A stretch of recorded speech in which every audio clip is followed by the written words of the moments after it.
The death penalty will go, the debate, I should say, will go before voters in November. Two of the most closely watched measures are on the ballot. One would end the death penalty. The other would keep it and speed up executions. I'm not revengeful. I just want the justice that I believe with all my heart that Rhodes deserves, and that is to be executed.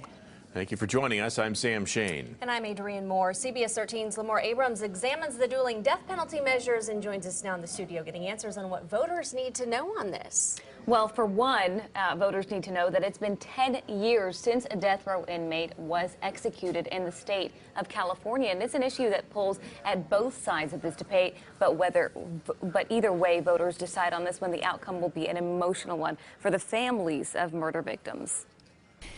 This was my favorite picture. It's been 2 decades since Sandy Friend's 8-year-old boy was kidnapped from his walk to school. Michael Lyons' tortured body was found a day later in the Feather River, just up the street from his Marysville home. Michael's mom didn't miss one day in court up until she saw her son's convicted killer sentenced to death. He deserved the death penalty. That was 17 years ago. She was sure Robert Boyd Rhodes would be executed by now. Instead, he's still alive, one of 750 inmates on death row. Only 13 have been executed since California's death penalty took effect in 1978. I want to see Rhodes die. So Friend is on a mission to change the law, working with prosecutors on a November ballot measure that would speed up executions by ending repetitive appeals. It should not take somebody 25 years to get through the appellate process. Sacramento County District Attorney Anne Marie Schubert says currently there's a 5-year wait for condemned inmates to be assigned a lawyer. The measure would expand the pool of lawyers at the time of sentencing. Because right now there's not enough defense attorneys to represent these individuals. It expands what we call the pool. She says the amended law will end the anguish for families, but opponents say the issue isn't one of morals, it's one of money. The cost to the counties.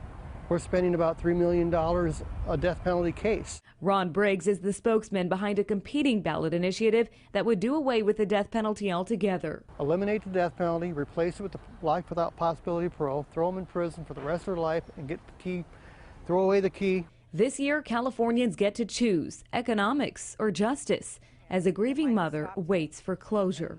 He is going to die for what he did to Michael. There's no other sentence that would even be close to being closure.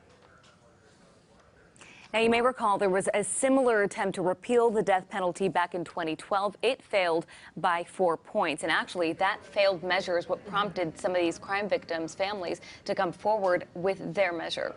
I don't know that there's been an issue that's been more debated in California than this one. It's been going on for years and years and years. No doubt. And now both sides get to decide. Right. Okay. All right. Thanks, Lamore. New tonight.